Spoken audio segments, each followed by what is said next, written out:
Takže čaute, nové videjka, pri novom videjku a dnes to bude tuningovanie baráku. Pridáme tam poličky a tak ďalej. A na konci videa bude súťaž, takže sa nám máte na čo tešiť. Takže teraz takto máme túto farbu nachystanú a pozrite sa sem. Táto scéna bude fialová, či aká je to farba. Dobre. Takže dobre, na malovaní hornej časti už sa pracuje. Ozveme sa vám, keď domalujeme túto časť potiaľto. Máme taký veľký problém. Zamýšľali sme si modrítku farbu. Ty kokos, všade je tá farba, všade. Dobre. Dobre, takže toto si tu krásne orežeme. Ďalej nezavadzalo.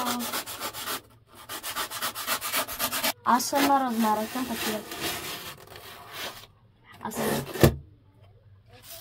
Teraz ASMR.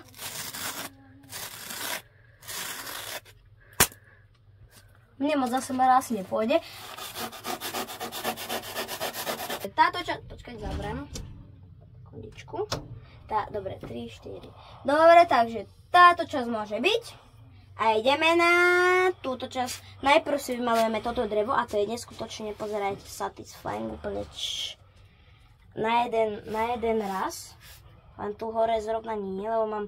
Počkaj, tu si zoberiem menší štetec na to. A keď toto domalujeme, túto spodnú časť a toto, pozrite, Snoop Doggové dielo. Tuto sme mali suchohríby, tu horeli a takto tu dymelo to.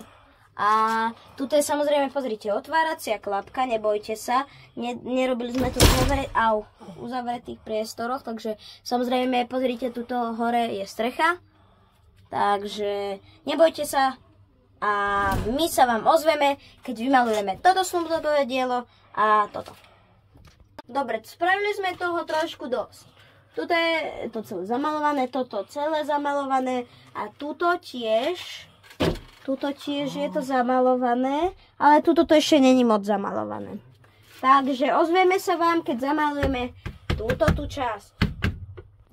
Potrebovala som ešte pomoc, lebo toto by som nespravila ani za rok, takže mám tu pomocníka.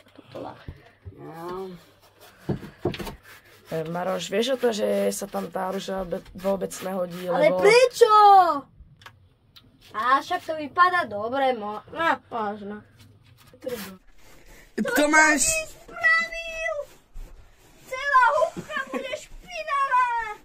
Ja za to nemôžem. Nechcem nič hovoriť, ale vyzerá to ako v dievčenskej izbe. Buď ticho, vyzerá to dobre.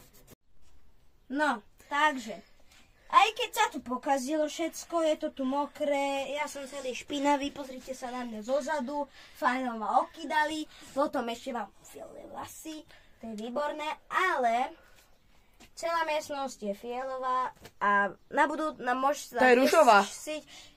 Napíšte do komentárov, či je to, pozrite sa, tuto, či je to fialová alebo ružová.